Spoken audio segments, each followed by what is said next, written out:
Olá, seja bem-vindo a mais um episódio de E o Resto é História com Rui Ramos e João Miguel Tavares, e eu e o Rui temos quase um sorriso de dever cumprido nos lábios, e é só quase porque ainda falta um programa, mas estamos quase a chegar ao fim deste nosso empreendimento. Este é o quarto e último programa dedicado aos 250 anos da independência dos Estados Unidos da América. Já falámos da chegada dos primeiros colonos britânicos, já falámos da Declaração de Independência, já falámos da Guerra de Revolução e hoje chegou a vez de falarmos da Constituição Americana, sem dúvida alguma a mais mítica e estudada Constituição do mundo, e de falarmos também da eleição do primeiro presidente dos Estados Unidos da América. Após 8 longos anos de guerra, como vimos no último episódio, este é um momento decisivo na construção da nação americana. Revoluções há muitas, descolonizações há muitas, derrubos de regimes também há muitos. O que não costuma haver assim tanto é regimes tão bem-sucedidos quanto os Estados Unidos, e parte desse mérito deve-se precisamente aos dois protagonistas do episódio de hoje. Por um lado, o coletivo de autores que escreveu uma Constituição única, que realmente foi escrita, debatida e reescrita por algumas das mais brilhantes cabeças dos últimos 500 anos, em termos políticos, os chamados Founding Fathers.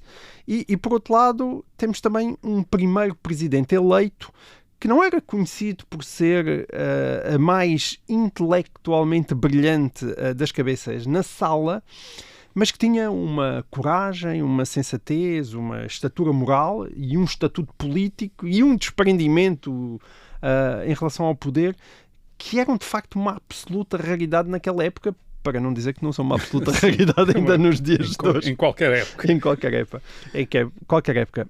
Rui, eu ia te perguntar que nuvem milagrosa pairou sobre a costa leste do continente norte-americano naquele final do século XVIII, para ter sido possível reunir tanta gente notável num espaço geográfico muito contido, ali entre a Geórgia e o Massachusetts, e num intervalo de tempo tão curto. Como é que se explica isto? Tanta gente tão esperta num espaço tão pequeno. Sim, os Founding Fathers, os pais fundadores, deixaram essa reputação de gente espantosa bastante merecida. A esse respeito, há uma anedota curiosa, uma anedota de John Kennedy, presidente dos Estados Unidos entre 1961 e 1963, e em determinado momento da sua presidência, Kennedy resolve convocar para jantar na Casa Branca, em Washington, uma série de prémios Nobel, vamos dizer, uma dúzia de prémios Nobel, da física, da química, da literatura, todos eles. E reúne-os, portanto, senta-os à volta da mesa de jantar da Casa Branca e começa, e depois diz algumas palavras, e começou com esta observação curiosa. Ele diz, nunca tanta inteligência esteve sentada à volta desta mesa como desde o tempo em que Thomas Jefferson jantava aqui sozinho. Aquela dúzia de prémios, não. Quer dizer, com o Thomas Jefferson sozinho. Portanto, era comparado com o Thomas Jefferson sozinho. Este, de facto, é uma... o Thomas Jefferson é espantoso, o Alexander Hamilton, o Benjamin Franklin, o James Madison, o John Adams e, claro, o George Washington. Eles são gente extraordinária, quer dizer, que hoje nos espanta quando lemos até as coisas deles, os interesses deles, aquilo que eles sabiam. Jefferson ou Franklin são inventores, gente que se interessa por tudo, quer dizer, literalmente tudo, desde as ciências exatas à literatura, e que têm capacidade de ser interessantes em todas as áreas. Impressiona-nos isso. E de onde é que vem esta elite? Bem, eu acho que quando falámos aqui da colonização da América, percebemos que não mas percebemos que não era um milagre, quer dizer, que não é apenas um milagre aparecerem esta gente. Sim, os americanos em 1776 não são uma grande população, mas são 2,5 milhões, inclui 500 mil escravos, mas 2 milhões de homens livres. Vivem no campo, 96% vive no campo, dedicado à agricultura, à pastorícia, à caça, à pesca, mas nós sabemos que são uma população próspera, certo, muito bem alimentada, falei aqui disso, com uma estatura média muito mais elevada do que a estatura dos países de origem. Portanto, é o sinal de que eles verdadeiramente são muito bem alimentados. Tem uma taxa de literacia espantosa, sobretudo nas colónias do Norte, também falámos aqui disso. Portanto, o fervor religioso na América converteu-se num nível de instrução impressionante para a altura. Na Virgínia, no estado da Virgínia no Sul, tem uma espécie de aristocracia, de onde vem George Washington ou Thomas Jefferson. Portanto, são uma aristocracia, são grandes senhores de plantações com escravos, não é? Que levam, sim, com escravos, que levam uma vida de fidalgos britânicos. Em Harvard já tem intelectuais, no colégio de Harvard e noutras universidades, tem imensas universidades, já de colégios universitários, aliás, mas imensas universidades, mais uma vez por razões religiosas, está-se a preparar gente para a religião, mas está a preparar já cientistas, eruditos, etc. Em Filadélfia tem uma grande imprensa livre, tem uma imprensa que publica imensa coisa, tem teatros, etc. Em Nova Iorque e em Boston tem negócios, são dois portos extraordinariamente prósperos, tem negociantes e, sobretudo, há uma densa esfera pública. Nas 13, cada colónia tem uma assembleia legislativa, um parlamento. No total, estas 3 assembleias legislativas têm 1.400 lugares de deputados. É muita gente a pensar a política. Muita gente a pensar a política, a disputar estes lugares, a discutir estes lugares. Há 37 jornais semanários. As tiragens, sim, hoje não nos impressionam imenso, ou talvez agora começassem a impressionar outra vez em papel. Tiragens de 600 exemplares cada um, mas são jornais que são muito espalhados, lidos por muita gente. E pela gente que interessa, não é? Há associações, há clubes. Nos anos de 1770, com o conflito com a Inglaterra, há um ambiente de grande exaltação. Isto é, tudo isto cria uma vida pública muito intensa, muito interessante, que atrai muita gente com talento para esta vida pública.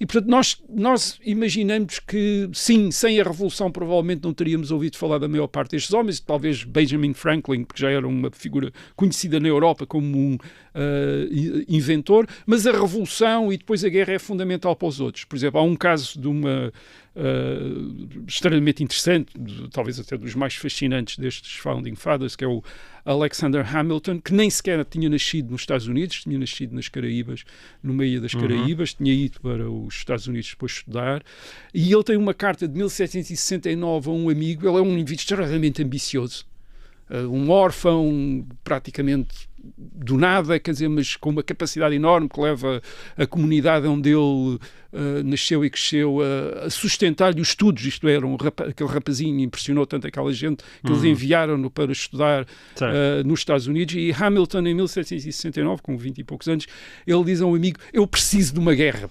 Preciso que aconteça uma guerra. Para subir, não é? Para subir na vida. Quer dizer, e é isso que acontece. Em 1765, ele torna-se o principal secretário de George Washington, que imediatamente percebe que tem ali aquele miúdo, é extraordinário, gênio, é um gênio, quer dizer, de organização, de ideias, de tudo, e aí sim lança uma carreira política fantástica depois como secretário de Washington e depois também como comandante, porque ele também é um ótimo artilheiro, oficial de artilharia, porque é o típico founding father, quer dizer, é bom em tudo, é ótimo a escrever, escreve incrivelmente, pensa incrivelmente, inventa Wall Street.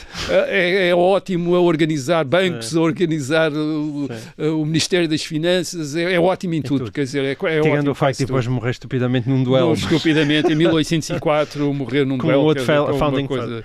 Uma coisa... Eles não são, estes Founding Fathers, eles não são propriamente aqueles líderes religiosos que fundaram Massachusetts no século XVII. A maior parte deles já são racionalistas, aquilo que na Europa do século XVIII se chama racionalistas. Isto é, tem a ideia de Deus, mas a ideia de Deus como uma força racional que existe no universo. Uma coisa já assim, até bastante, às vezes, impessoal. Alguns são maçons, como Washington, ou Benjamin Franklin, são da maçonaria, embora a maior parte dos maçons são militares, como é típico também na Europa. A maior parte da maçonaria é uma maçonaria militar. É militar. Agora, aquilo que já usou nos anos da década de 70 e na década de 80, e sobretudo na década de 80 do século XVIII, é uma ideia da América não apenas como uns países que se vão tornar independentes no novo continente, mas como o futuro da humanidade. Isto é muito importante para perceber os Founding Fathers. Eles não estão apenas a fundar mais um país ou mais alguns países, que até podiam ter sido 13 países, em 1776. Eles estão convencidos, eles têm uma ideia, que é uma ideia também europeia, que é a ideia do movimento da civilização, da transferência da civilização. Portanto, a civilização teria começado no Oriente, na Mesopotâmia, etc., e depois teria sido transferida para a Europa. Portanto, e agora era a vez, neste fim do século XVIII, da civilização, da vanguarda da civilização, do polo dinâmico da civilização, passar da Europa para um novo continente, para um novo mundo, que era a América. Portanto, a ideia que eles têm é que a América vai ser o futuro da humanidade. Aquilo que eles estão a fundar ali é o futuro da humanidade, é o que vai ser, Portanto, eles têm uma espécie de... A ideologia deles é uma espécie de ocidentalismo, a ideia de que a civilização está sempre a avançar para o Ocidente, está sempre a avançar para o Ocidente, e agora chegou a vez da América se tornar... Portanto, estes 2 milhões de homens livres que existem, mais os meio milhão de escravos que existem na América, vão constituir o futuro da humanidade, a vanguarda da humanidade. Isto é a ideia, é uma ideia que passa entre eles, aquilo que eles estão a fazer, portanto, é fundamental não apenas para eles, mas para o futuro da espécie humana. Quer dizer, isto é uma ideia, é algo que os anima, que lhes dá uma grande consciência da gravidade daquilo que eles estão a fazer. Uma missão. Sim, uma missão que eles têm, e que não é apenas a de libertar Massachusetts ou libertar a Virgínia e os colonizadores e os colonos para terem mais terras. Não. Eles estão a fundar o futuro da humanidade. Uma coisa muito importante. Agora, eles são muito bons, portanto, sem dúvida, mas têm grandes problemas para resolver. Se os problemas não fossem grandes, também nós não sabíamos que eles eram tão bons. O primeiro grande problema é a relação entre as 13 colónias. E é importante notar isto. Os Estados Unidos não se desenvolvem como, por exemplo, se desenvolve a República Romana na Antiguidade, que é a partir da expansão de uma cidade. Os Estados Unidos desenvolvem-se a partir de núcleos diversos e distantes entre si. Isto é, entre a colónia da Geórgia, que é a colónia mais ao sul, e a colónia do Massachusetts, que é uma das mais ao norte, é a distância que vai de Lisboa a Paris. Portanto, são grandes distâncias na costa, demoram muitas semanas. Nem comboio, não. Nem comboios.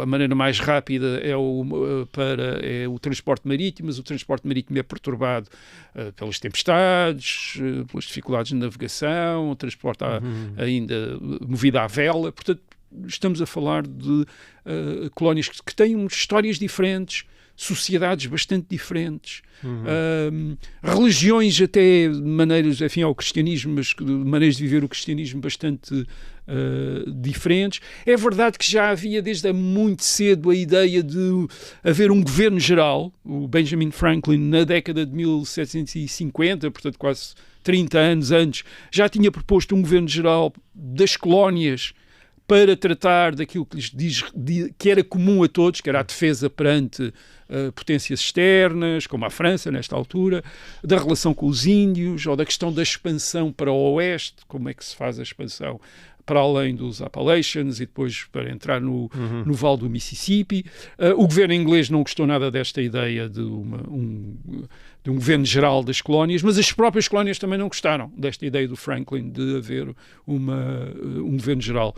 Aliás, em 1774, 1776, eu fiz essa referência quando falámos da Revolução Americana, há aqueles que hesitam em avançar para a independência, para o corte com a Inglaterra, precisamente porque temem a desagregação das colónias, isto é, pensam que as colónias iriam incompatibilizar, não apenas dividir, mas incompatibilizar entre si sem aquele fator de união que é o governo britânico. E, portanto, a questão é saber como é que eles, os pais fundadores, evitaram que estas 13 colónias seguissem a via das colónias espanholas da América Central e do Sul, que 40 anos depois, entre 1810 e 1825, se vão dividir e entrar em guerra entre elas e, enfim, formarem países muito diferentes. Porque é que isso não aconteceu na América do Norte a estas antigas colónias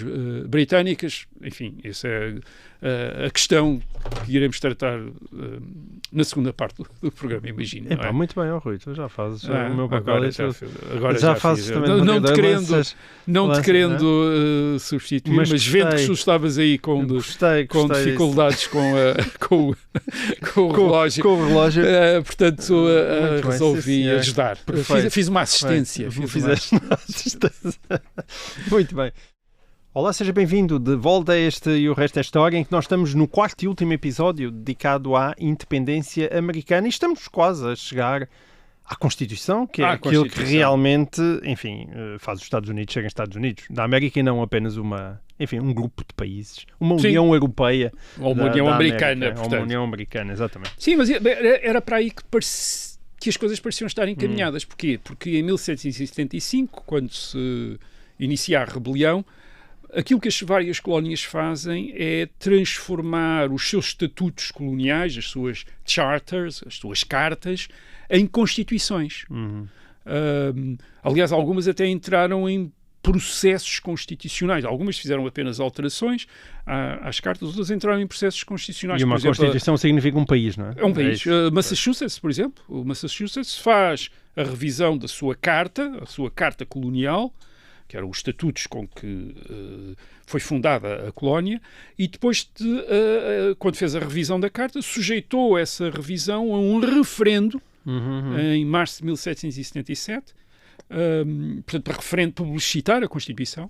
Aliás, o referendo, os habitantes de Massachusetts rejeitaram a Constituição e, portanto, Massachusetts teve de fazer outra vez eleições para uma convenção constituinte, onde foi discutida o texto de uma nova Constituição que foi aprovada em 1780. Portanto, um processo constitucional em Massachusetts. Portanto, aquilo que nós temos quando chegamos a 1783, o fim da guerra, as 13 colónias tornaram-se 13 Estados soberanos. São 13 repúblicas soberanas. E o que é que as uniu? Portanto, a questão que estávamos a levantar no fim da primeira parte. O que é que as uniu? O que é que impediu a desagregação como na América, como como vai acontecer depois já no princípio do século XIX, naquilo que é a América Espanhola, a América do Central e a América do Sul espanholas. Bem, um dos fatores de união é, de facto, a força da ameaça britânica, que é muito maior do que alguma vez foi a ameaça espanhola às colónias que se tornaram independentes na América Central e na América do Sul. Porquê? Porque a Espanha não tinha a força da Inglaterra. Quando as colónias espanholas se começam a tornar independentes é precisamente no momento em que a Espanha está ocupada por Napoleão entre 1810 e 1814, portanto praticamente não tem poder para fazer absolutamente nada. Aliás, é uma das razões pelas quais as colónias espanholas se começam a tornar independentes, porque deixa de haver governo em Espanha e elas precisam se governar, começam a constituir governos elas próprias. E depois a Espanha vai passar por revoluções em 1820, por guerras civis e, portanto, não está em condições de representar, apesar de ter dado luta. Talvez um dia até possamos fazer essa história também aqui. Apesar de ter dado luta, nunca foi o impacto que tem a ofensiva britânica contra as colónias na América do Norte em 1776, por exemplo. Portanto, a Espanha não tinha nem os recursos militares, nem navais da Inglaterra. Portanto, a ameaça britânica mantém o quê? Mantém o Congresso Continental. O Congresso Continental mantém-se durante toda a guerra, portanto, uma espécie de conselho com os delegados das 13 colónias que agem como um governo federal, quer dizer, como um governo... aliás, eles chegam a preparar os Articles of Confederation, que precisamente que são uma espécie de, enfim, já uma Constituição provisória, digamos, uma Constituição Federal provisória, precisamente para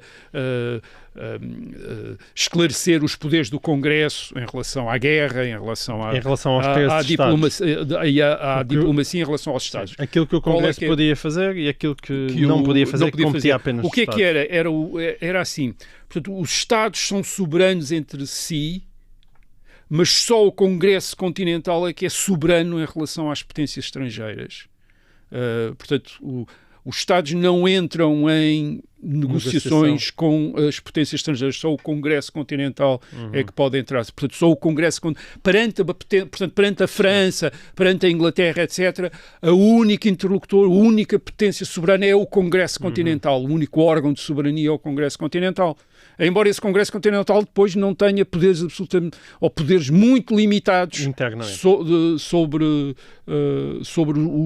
os Estados. O que é que o Congresso faz? O Congresso, aliás, cria uma espécie de governo federal, cria os ministérios, o Board of War, o Board of Treasury, o Board of Admiralty, portanto, os primeiros ministérios, o Ministério da Guerra, o Ministério do Tesouro, o Ministério da Marinha. A doutrina mas ainda também estava em guerra, não é? Está em guerra, portanto é para a guerra, e a doutrina é que o Congresso também pode coagir um Estado a cooperar no esforço de guerra, portanto obrigar-se o Estado não... Porquê? Porque o Congresso depende das contribuições voluntárias dos Estados.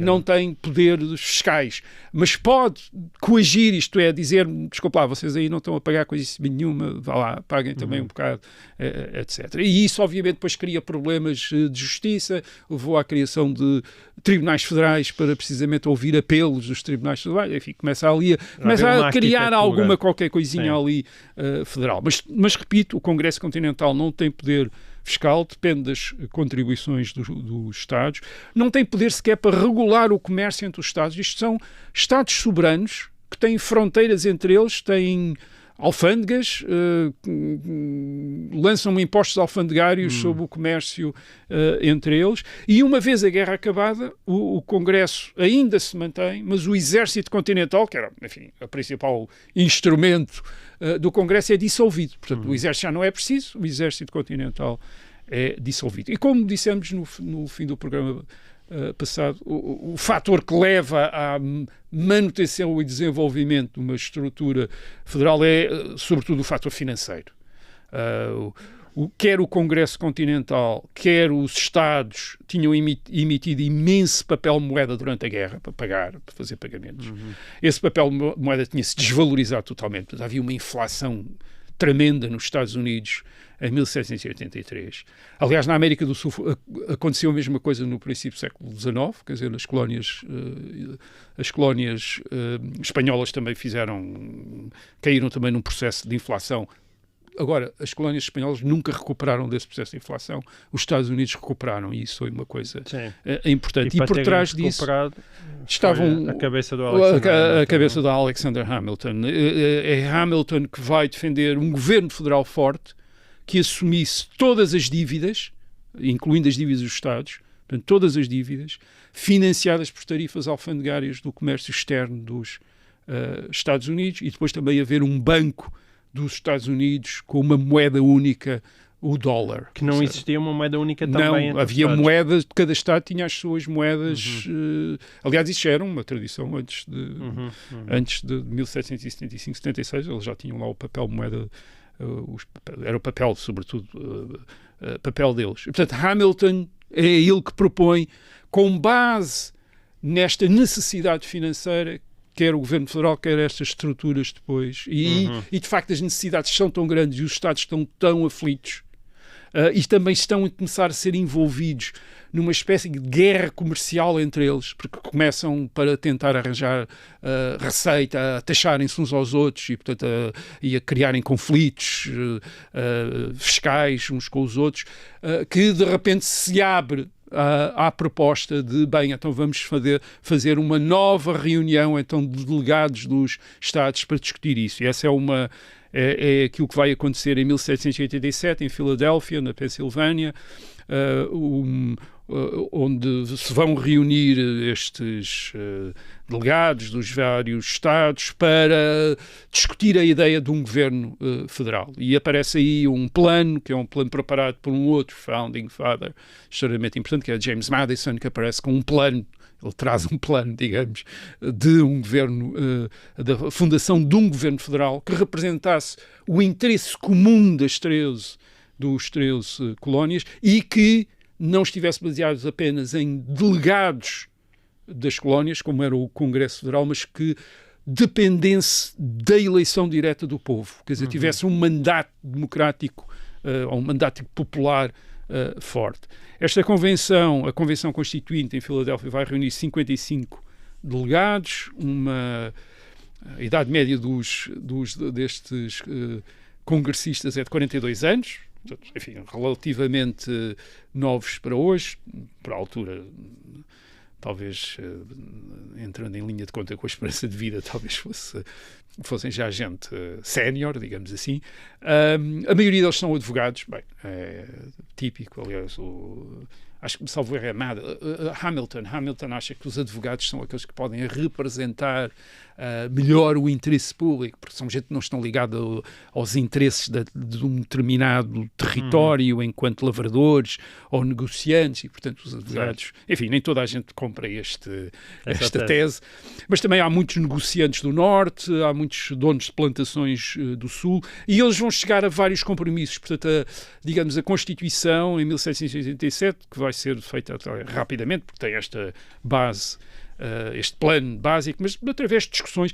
Curiosamente, eles trataram este processo constituinte como um processo quase diplomático entre os Estados, e então foi mantido em segredo, quer dizer, não foram publicadas atas nem nada, quer dizer, era como se fosse uma coisa ainda diplomática entre os vários Estados. É curioso, quer dizer, portanto, não é um processo constituinte como os processos constituintes depois noutros países, em que são assembleias abertas ao público, etc. Aqui é uma espécie de segredo, quer dizer, porque são delegados das repúblicas soberanas que estão a negociar entre eles. Bem, o que é que eles fazem?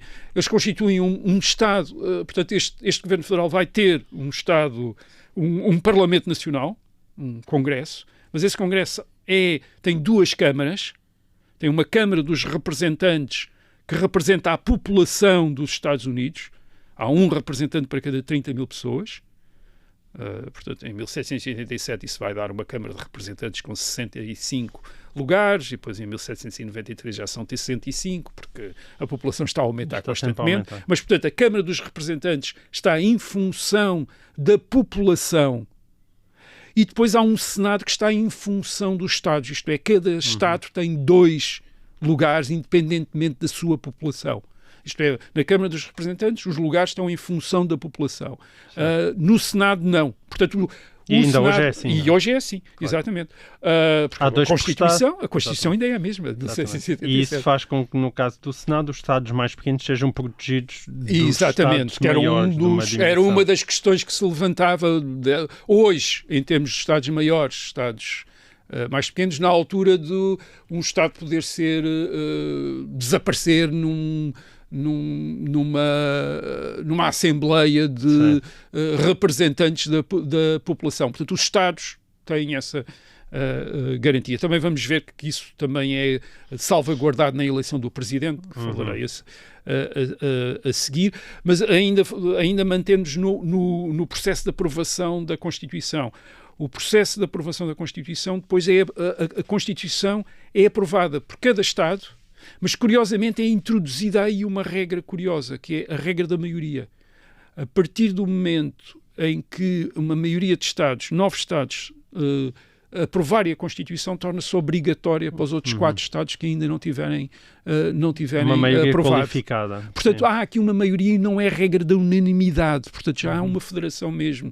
Isto é, por exemplo, a União Europeia hoje ainda funciona nestas grandes decisões por regra da unanimidade. Os Estados Unidos começaram a funcionar já por regra da maioria. Embora salvaguardassem da maioria os Estados, há uma regra de maioria. Não uma maioria simples, mas uma maioria qualificada de 2/3. Portanto, o processo de ratificação também é interessante, porque não é ratificado pelas Assembleias dos Estados, mas por convenções eleitas em cada Estado para ratificar a Constituição. Portanto, isto dá grandes debates, etc. E é neste contexto que o Hamilton, o James Madison e o John Jay publicam dos Federalist Papers em 1788, que são uma das grandes obras de teoria política dos últimos 250 anos.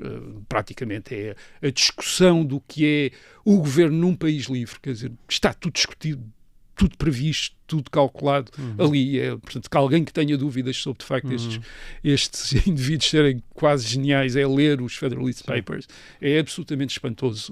Aquilo que eles conseguem imaginar também do futuro, quer dizer, do que pode acontecer, do que pode vir a acontecer. Não era uma luta pela perfeição, era uma luta para impedir que os imperfeitos tomassem conta. Sim, Hamilton tem a ideia, não, nós temos, Hamilton ou Madison, já não tenho certeza, mas ele diz, o ponto de partida de uma Constituição é pensar que todos os habitantes deste país são velhacos, quer dizer, isto é uma Constituição para velhacos, quer dizer, portanto é garantir que as coisas funcionem bem, mesmo que as pessoas sejam todas más. Mesmo que o Presidente seja tudo. Um impostor. Há várias condições de sucesso deste processo constitucional. O primeiro é também, o primeiro fator é o dos 8 anos da guerra. Os 8 anos da guerra provocaram grandes migrações internas entre as 13 colónias, porque às vezes as operações militares numa das colónias levava a populações a deslocar-se para a colónia vizinha, e se quebrou um bocadinho o ensimismamento das colónias. Portanto, há aqui uma espécie de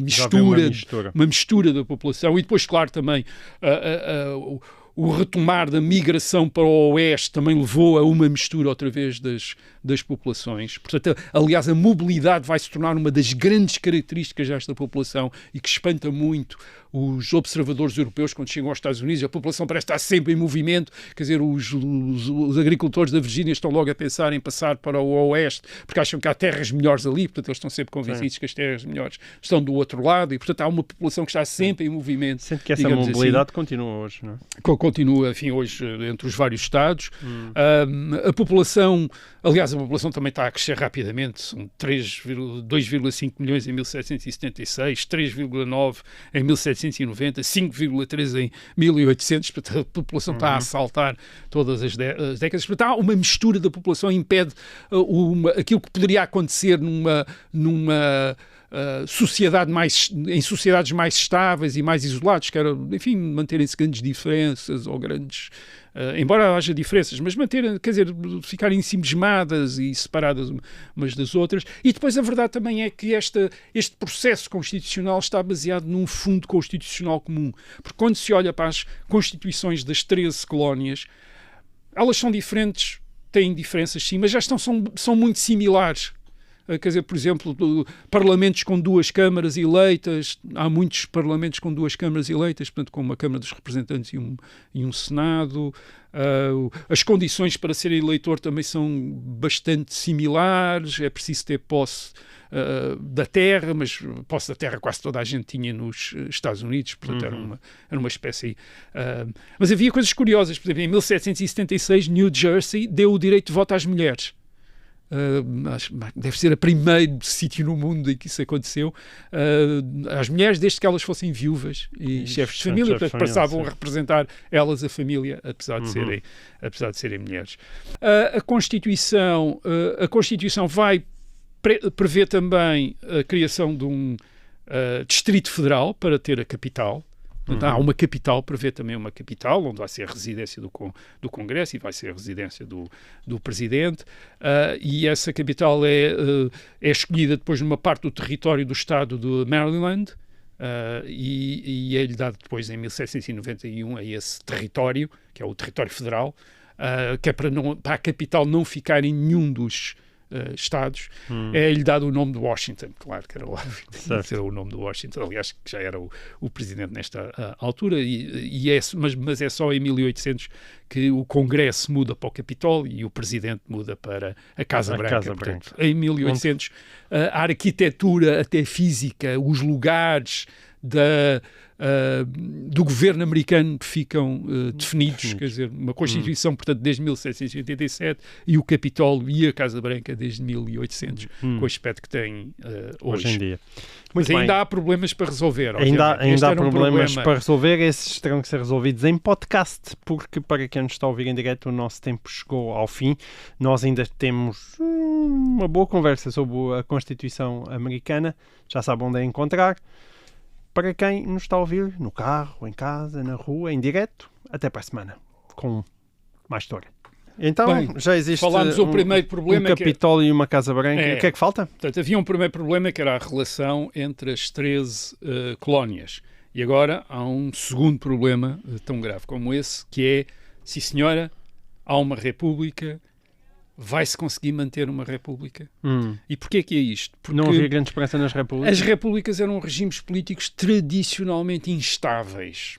Isto é, a República Romana tinha acabado no governo de Júlio César e nos imperadores.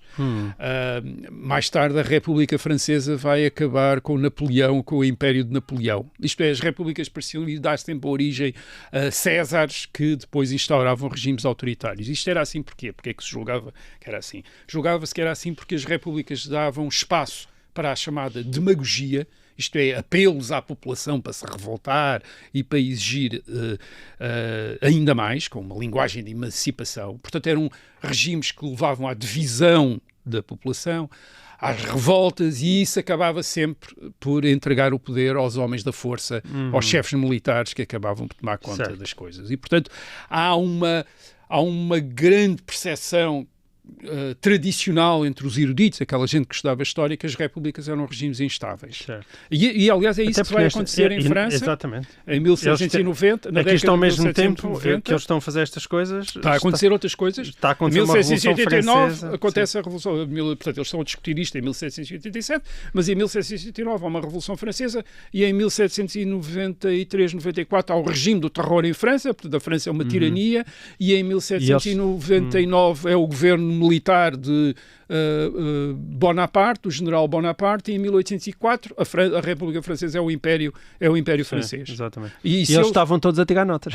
E eles estavam todos a ver o que é que estava, quer dizer, vão ver o que é que vai acontecer se mais uns anos depois as repúblicas da América Latina, da América Espanhola, vão todas acabar em regimes, ditaduras militares de generais. Portanto, isso é o destino das repúblicas, parecia ser esse, de tal maneira que também em 1787 se contava a anedota curiosa, que era de uma senhora, aliás, que estava à saída da Convenção Constituinte. A Convenção Constituinte tinha sido em segredo, eles não sabiam que tipo de regime é que iam ter, e esta senhora pergunta ao Benjamin Franklin, quando ele sai, diz: "Então, senhor Franklin, que regime é que nós vamos ter aqui na América? Que regimes vamos ter?" E a resposta dele, isto é a anedota, claro, a história, ele responde: "A republic, madam, if you can keep it." Uma república, minha senhora, se vocês conseguirem mantê-la. Quer dizer, se vocês conseguirem mantê-la. E, portanto, a grande questão é como é que se mantém uma república. É essa a grande preocupação de James Madison e dos outros. Isto é, nós temos uma república, como é que vamos impedir que isto acabe numa ditadura de Césares, de chefes militares, demagogia, guerra civil, revoluções, etc. E em quem é que eles se inspiraram? Tinham boas leituras. Madison inspira-se muito em Montesquieu, um autor francês que estudou na primeira metade do século XVIII, fez uma espécie de estudo do regime britânico, da monarquia constitucional britânica, e chegou a esta noção da separação de poderes. Isto é, que a garantia da liberdade num Estado podia estar na divisão de secções do poder. O poder executivo, o governo, o poder legislativo e o poder judicial. Separar esses poderes para impedir um tirano de ter todos esses poderes. Portanto, Madison é inspirado pela divisão dos poderes, e a Constituição prevê imediatamente a divisão entre um poder executivo, que é o poder do Presidente, o poder legislativo, que é o poder do Congresso, e depois o poder judicial, que é atribuído a tribunais independentes. E depois Madison interessa-se pelas divisões. Isto é, começa a perceber que a divisão é a maneira de impedir concentrações de poder que levem às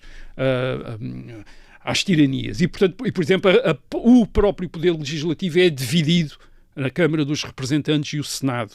E quando diziam a Madison, bem, mas estes órgãos todos agora vão entrar em conflito entre si. E ele diz, ótimo, mas é isso que nós queremos. Quer dizer, é porque eles vão representar, como ele diz, checks and balances, freios e contrapesos. Isto é, vão lutar entre eles e aquilo que vai resultar daí é uma limitação do governo, a limitação do poder perante os cidadãos. Aquilo que nos interessa na prática Madison é garantir a liberdade dos cidadãos individuais. É isso que ele quer. Ao mesmo tempo manter o governo e manter um governo efetivo, mas esse governo deve funcionar de maneira que não ponha em causa a liberdade dos cidadãos. E uma das maneiras de não pôr em causa é precisamente os próprios órgãos de governo, entre eles, equilibrarem-se uns aos outros, limitarem-se uns aos outros. Portanto, até 1787 os Estados Unidos não têm um presidente, portanto o governo é de um comitê do Congresso. Portanto é em 1787 que a Constituição estabelece que o governo é separado do Congresso.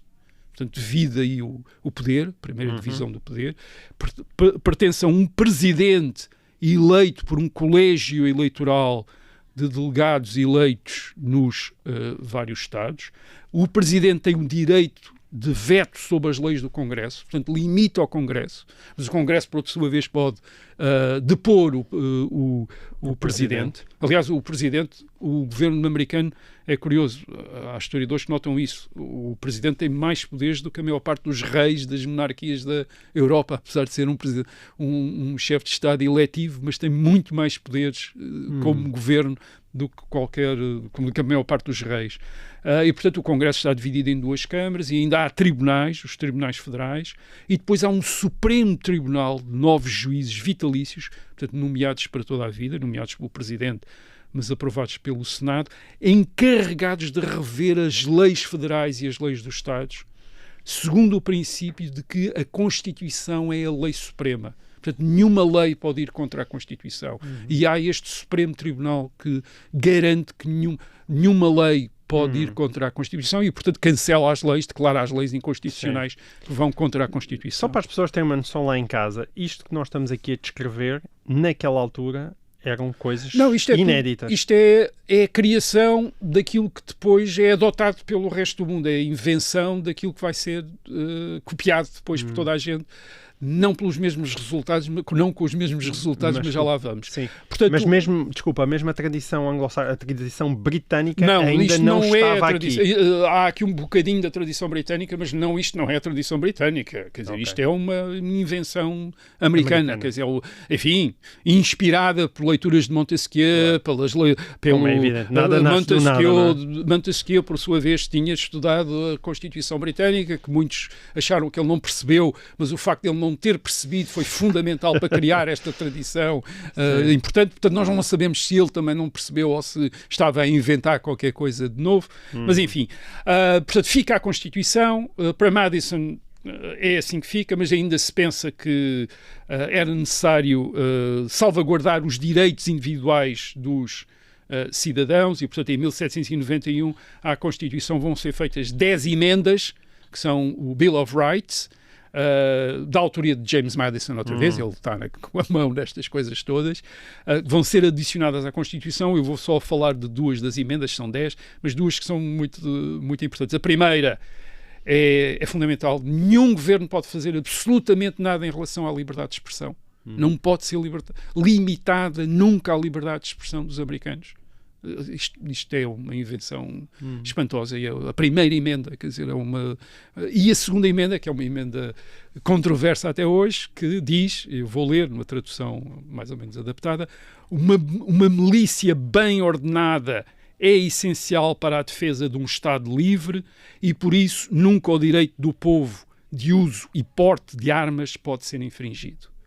Repare, isto é o direito dos cidadãos armados como base da defesa da liberdade coletiva. Portanto, é uma questão muito mal compreendida nos Estados Unidos. Muito mal compreendida porque é uma questão política, quer dizer, não é uma questão política, isto é, os cidadãos devem estar armados porque essa é a defesa do Estado livre. Quer dizer, a defesa da liberdade passa por ter... Reparem, a guerra da Revolução entre 1775 e 1783 é uma guerra de cidadãos armados, das milícias dos Estados, com estes cidadãos que têm armas em casa e que combatem contra as tropas britânicas. E a segunda emenda diz isso é a base da liberdade nos Estados Unidos, é os cidadãos terem armas de guerra, não são armas de guerra em casa, e terem o direito, e portanto nunca, mas jamais nenhum governo pode limitar essa liberdade dos cidadãos, porque isso seria pôr em causa a liberdade coletiva nos Estados Unidos. É óbvio que isso é uma emenda, esta segunda emenda, extraordinariamente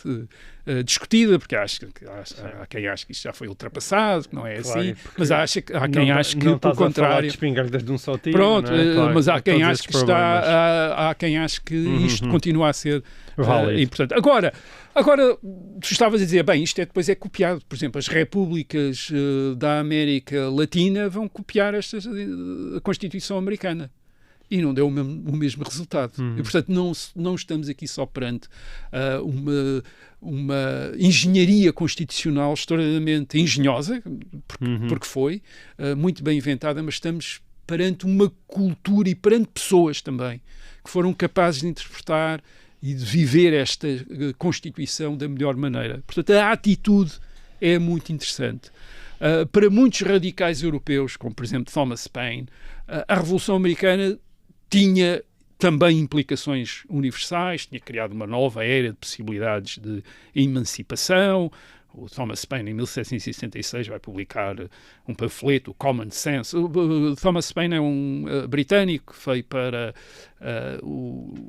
as colónias americanas e depois adere à causa dos americanos e é um radical, quer dizer, e portanto acha que a Revolução Americana é uma revolução democrática, que pode ser exportada e que, portanto, aquilo que interessa na Revolução Americana é esta emancipação, é um processo de emancipação, de revolução, destruir hierarquias, destruir governos, enfim, inventar uma nova humanidade, etc, etc. Agora, esta não é a ideia dos pais fundadores.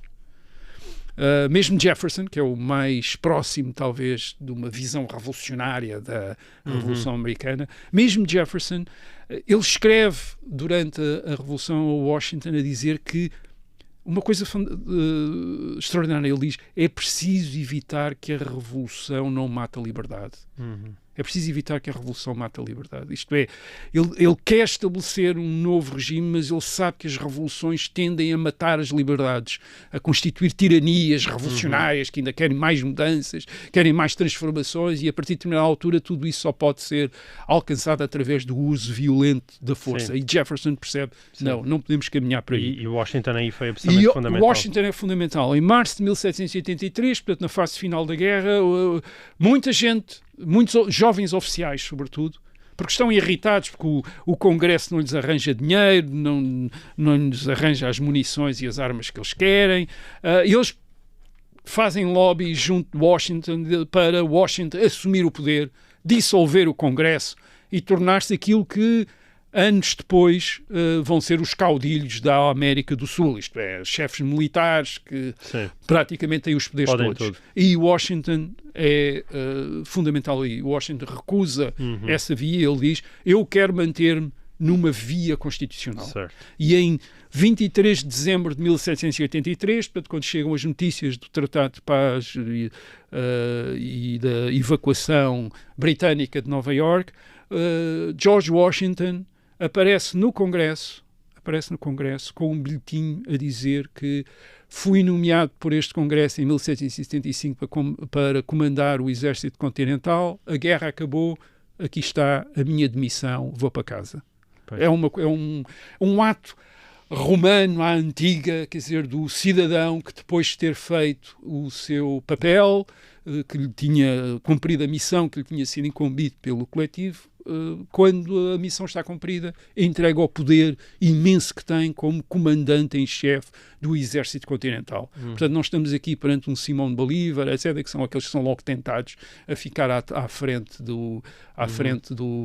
das repúblicas que fundaram. Washington vai para casa, vai para a Virgínia dedicar-se à agricultura. Também, à agricultura. até se os americanos tiverem sorte, ele era mesmo o que eu mais gostava, era da sua Martha's Vineyard coitado, e voltar voltar. Onde nunca esteve, e voltar para a sua fazenda, em teoria. Onde nunca esteve, porque em 1788, quando se fala em 1787-88, quando se fala da convenção em 1787, aliás, quando se reúne a convenção constituinte, eles imediatamente pensam em George Washington para vir presidir à convenção constituinte, e depois, quando se trata de eleger o primeiro presidente dos Estados Unidos em 1788, obviamente Washington é o nome para óbvio. Ele nessa altura tem 56 anos, ele é eleito por unanimidade, é o único presidente dos Estados Unidos alguma vez eleito por unanimidade, portanto todos os delegados votaram nele, e ele escolhe também o título do presidente. Isto também é importante, porque as propostas que a Convenção lhe faz são estas duas espantosas: His Majesty the President, Sua Majestade o Presidente, ou His Highness the President, Sua Alteza o Presidente. Isto é títulos monárquicos, portanto, Sua Majestade ou Sua Alteza. E George Washington diz não. É o Senhor Presidente apenas. É o Senhor Presidente. Mr. President. Não é His Majesty. Imaginem hoje His Majesty the President. E Washington começa logo a marcar uma posição moderada. Quando em 1793 chega aos Estados Unidos o embaixador da República Francesa, esta república agora na sua fase terrorista, revolucionária, em guerra com todas as outras monarquias da Europa, e o embaixador da República Francesa vem com a incumbência de tentar convencer os Estados Unidos a juntar-se à França numa espécie de guerra revolucionária contra todos os outros Estados do mundo, e sobretudo contra a Inglaterra, e aparecem manifestações nos Estados Unidos, em Baltimore, em Charleston, na Filadélfia, a favor dessa causa revolucionária geral. Washington diz imediatamente não, os Estados Unidos não são uma potência revolucionária, vamos manter-nos neutrais nesta guerra entre a República Francesa e as monarquias europeias, e faz prevalecer a moderação. Quer dizer, isto muitos achavam injusto no sentido em que a França tinha ajudado, mas isto tem uma e é também uma concepção dos Estados Unidos como uma potência ordeira, digamos assim, e não como uma potência revolucionária que está ali para agora entrar em guerra com os outros Estados. Portanto, esta atitude, isto é, de onde é que vem esta atitude? Nós podemos fazer a história de George Washington, perceber de onde é que vem, mas é fundamental. Quer dizer, há aqui um tipo de pessoas, um tipo de cavalheiros, digamos assim, que fazem a diferença em relação a outros processos revolucionários e constitucionais noutros países, onde também se adotou aqueles esquemas de James Madison, mas em que não houve George Washington para depois encaminhar o Estado nesta via moderada. Isto não quer dizer que todos os americanos estivessem de acordo e pensassem da mesma maneira. Aliás, o James Madison achava que isso não era bom sequer. Ele achava, ao contrário que toda a gente achava que as divisões, as fações e os partidos eram coisas más na política. As pessoas deviam estar todas de acordo umas com as outras. Isso é que era bom. E James Madison diz, não, isso é o pior. É bom que haja divisão, é bom que haja gente a discordar uns dos outros. Isso não tem absolutamente mal nenhum. O grande ponto é impedir que nenhuma das fações se torne tirânica, como ele diz. Isto é, se imponha às outras. E James Madison, para isso, confiava na dialética, portanto, entre o governo federal e o governo dos Estados, entre a separação de poderes, para impedir que, isto é, ele pensava sempre bem, se uma fação tiver o presidente, é provável que a outra fação tenha o Congresso, se tiver o presidente e o Congresso, provavelmente não terá o Supremo Tribunal, mas se tiver todo o governo federal, não terá o governo de todos os Estados, portanto, haverá sempre um equilíbrio. Equilíbrios. Agora, a elite americana não pensa toda da mesma maneira. Ela está dividida em relação ao passado e em relação ao futuro. Em relação ao passado, porque há aqueles que acham que a Revolução Americana foi sobretudo uma revolução constitucional e legalista, protagonizada pelos órgãos eleitos das várias colónias, e, portanto, a lembrar um bocadinho a Revolução Inglesa de 1688. Portanto, é uma revolução em que o Parlamento defende os direitos dos cidadãos contra um poder tirânico externo. E há quem ache que não, que a Revolução Americana é uma revolução democrática como a Revolução Francesa de 1789 foi também uma revolução, um levantamento contra a monarquia, contra o antigo regime. Portanto, há duas divisões, duas interpretações do passado revolucionário da América. E depois há também divisões em relação ao futuro da América. O que é que vai ser a América? Vai ser uma grande república industrial ou uma série de pequenas repúblicas agrárias dedicadas à agricultura? E essa divisão passa por a divisão de dois ministros do governo de Washington, que é Hamilton, que é o primeiro secretário do Tesouro, portanto o primeiro-ministro das Finanças dos Estados Unidos. Hamilton tem uma visão ao mesmo tempo conservadora e incrivelmente inovadora. Portanto, ele acha que a Revolução Americana é uma revolução como a inglesa, de 1688, portanto, não é uma revolução geral, uma revolução da lei, uma revolução legalista para manter os direitos que já existiam, mas depois Hamilton tem a visão dos Estados Unidos como uma grande república industrial. Ele acha que os Estados Unidos vão ser uma grande potência industrial. Reparem, isto é quando os Estados Unidos têm 96% da população a viver no campo e dedicada à agricultura. Mas ele já tem a visão de uma grande república industrial e quer criar os meios para chegar a essa república industrial. Quer dizer, isto é um governo central, um banco central, um mercado único. Ele começa a organizar essas coisas todas. E depois, do outro lado, temos o primeiro secretário de Estado, que é Thomas Jefferson. Jefferson acha que a Revolução foi sobretudo uma revolução democrática, portanto mais próxima da Revolução Francesa de 1789, embora ele também não ache bem a deriva revolucionária em França, o terror, etc. Mas, sobretudo, Jefferson acha que o futuro dos Estados Unidos é estas pequenas repúblicas agrárias, independentes umas das outras. É isso que ele acha que é o melhor ambiente para defender as liberdades cívicas, é estas pequenas repúblicas. Portanto, temos aqui duas visões completamente diferentes. Eles detestam-se um ao outro, Jefferson e Hamilton detestam-se um ao outro, porque são nitidamente, extraordinariamente talentosos. Jefferson é mais velho, estão no mesmo governo, o governo presidido por Washington, detestam-se, e eles vão dar basicamente, agora estou a simplificar um pouco, vão representar duas correntes importantes da política americana, que é de um lado os federalistas, favoráveis a um executivo central forte, pró-ingleses, industrialistas, como Hamilton, e do outro lado aquilo que nós podemos chamar os republicanos democratas, favoráveis à autonomia dos Estados, agriculturalistas e pró-franceses, com Thomas Jefferson. E Hamilton, que é alguém que vindo das Caraíbas, é um homem do Norte, e Jefferson, que é um homem do Sul, quer dizer, que é um chefe de plantação do Sul. Portanto, há esta divisão. Mas há também logo a alternância, portanto, enfim, ao princípio eles estão até no mesmo governo, mas em 1798 o sucessor de Washington é John Adams. Porque Washington que também decide afastar-se, quer dizer, ao fim não de quer dois mandatos.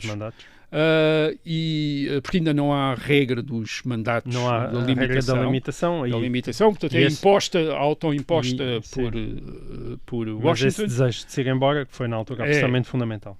E John Adams, mas, por exemplo, em 1801 é Jefferson que sucede como presidente de John Adams. Portanto, começa a haver um pouco de rotação entre estas duas grandes correntes que depois, enfim, através de uma história extraordinariamente complexa, vai dar origem aos dois grandes partidos dos Estados Unidos, o Partido Republicano e o Partido Democrático. E penso que ainda hoje esses partidos, o Partido Republicano provavelmente revê-se mais em Hamilton e o Partido Democrata em Thomas Jefferson, quer dizer, embora, enfim, esta filiação não seja assim, é já está muito complicada. Agora, portanto, o segundo problema resolvido, manter uma república. Eles ainda não sabiam, aliás, vamos dizer, eles tinham as condições para resolver o problema, ainda não sabiam, obviamente, no fim do século XVIII se tinham resolvido ou não, mas a gente já pode dizer sim, conseguiram resolvê-lo.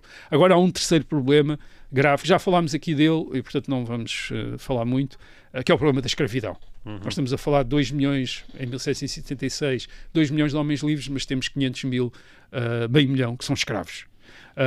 Os Estados Unidos, no seu todo, não eram uma sociedade esclavagista, portanto, isso não está certo dizer isso.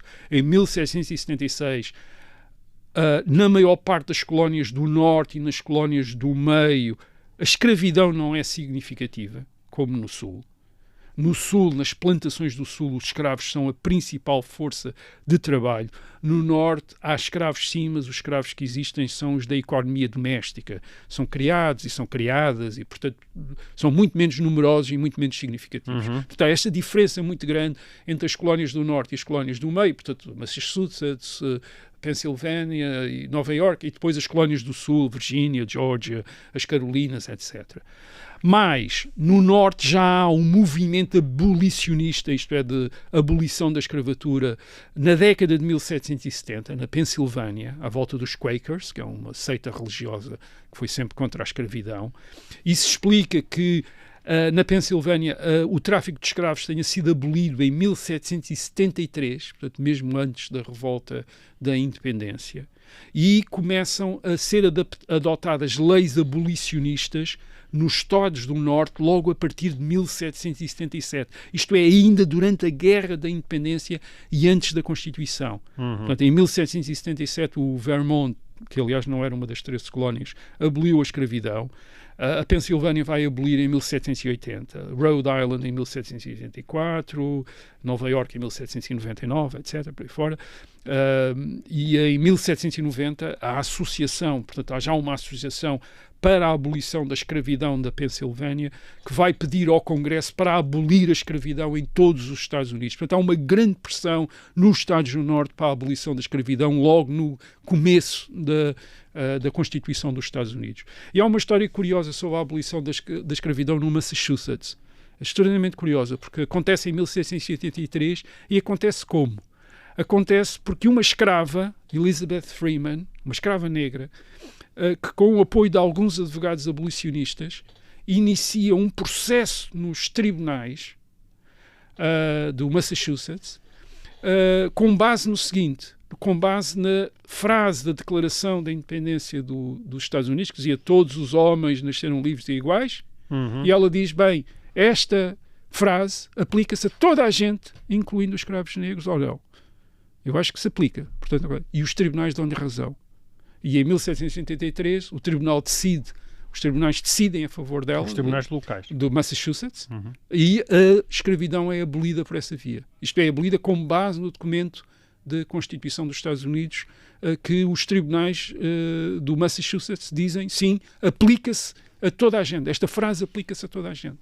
E, portanto, é um processo que é um processo judicial. E iniciado por uma escrava. E uma mulher escrava, quer dizer, que quando inicia ainda é escrava, atenção, ela ainda é escrava quando inicia, e depois é a Elizabeth Beth, e depois quando se torna independente adota o apelido de Freeman, quer dizer, pessoa livre, quer dizer, portanto, que é o nome dela. Aliás, depois vai ter grande sucesso, era uma escrava iletrada, mas depois vai ter um grande sucesso. Torna-se proprietária, enfim, torna-se uma pessoa famosa por ter sido ela a iniciar o processo. Os Estados livres, portanto, começa a haver uma distinção imediatamente entre Estados esclavagistas e Estados livres. Os Estados livres estão no Norte, os esclavagistas estão no Sul. Inicialmente, em 1789, os Estados com escravidão ainda estão em maioria. Há 8 Estados com escravidão e 5 Estados livres nos 13 Estados. Em 1800, há 9 Estados com escravidão e 8 Estados livres. Portanto, as coisas começam a equilibrar-se. Basicamente, os Estados com escravidão tentam a projetar a escravidão nos Estados que resultam da sua expansão para o Oeste, e os Estados livres tendam a projetar a liberdade nos Estados que resultam da sua expansão para o Oeste. Portanto, a diferença entre Norte e Sul na costa leste vai-se projetar depois ao longo dos Estados Unidos, mas quando chegamos, por exemplo, a 1861, nas vésperas da Guerra Civil, a maioria dos Estados já são livres. Há 19 Estados livres para 15 Estados com escravidão. A tolerância da escravidão pelas instituições federais na década de 1780 vai contra as convicções de muitos destes pais fundadores. Portanto, eles viam que havia uma contradição, isto é, estavam como os tribunais de Massachusetts, mas perceberam que era o preço, a tolerância da escravidão era o preço a pagar pela unidade dos Estados Unidos. Por exemplo, John Adams, que era totalmente oposto à escravidão, só aceitou que a escravidão não fosse mencionada na Declaração de Independência para manter a Virgínia e as Carolinas na União. Ele sabia que se a Virgínia e a Carolina e as Carolinas dependiam tanto da escravidão que se a escravidão fosse abolida a nível federal, muito provavelmente isso levaria imediatamente à separação desses estados para manter a sua economia baseada em escravos. Aliás, o próprio George Washington, que era da Virgínia, tinha 250 escravos na sua plantação de Mount Vernon, mas curiosamente ele também era contra a escravidão. E quando fez o seu testamento, no seu testamento pôs, portanto, uma das suas vontades foi a libertação de todos os escravos que ele tinha nas suas plantações. Agora, claro, os donos das plantações do Sul, a escravidão era importante, parecia-lhes também que era a maneira de retomar a economia do Sul depois da guerra eleitoral, mas a partir de determinado momento a escravidão começou a dar uma espécie de vantagem bizarra aos Estados do Sul, porque a Constituição de 1787 previu que um escravo contasse como... Os escravos não tinham direito de voto, mas os donos de plantação do Sul achavam que os escravos deviam contar para o peso que os Estados tinham na União. Quer dizer, portanto, agora não podiam contar como uma pessoa, então contavam como 3/5 de uma pessoa. Quer dizer. E, portanto, os Estados do Sul tinham mais representantes no Congresso do que deveria corresponder à sua população de pessoas livres, porque os escravos também contavam para o cálculo dos delegados ao Congresso.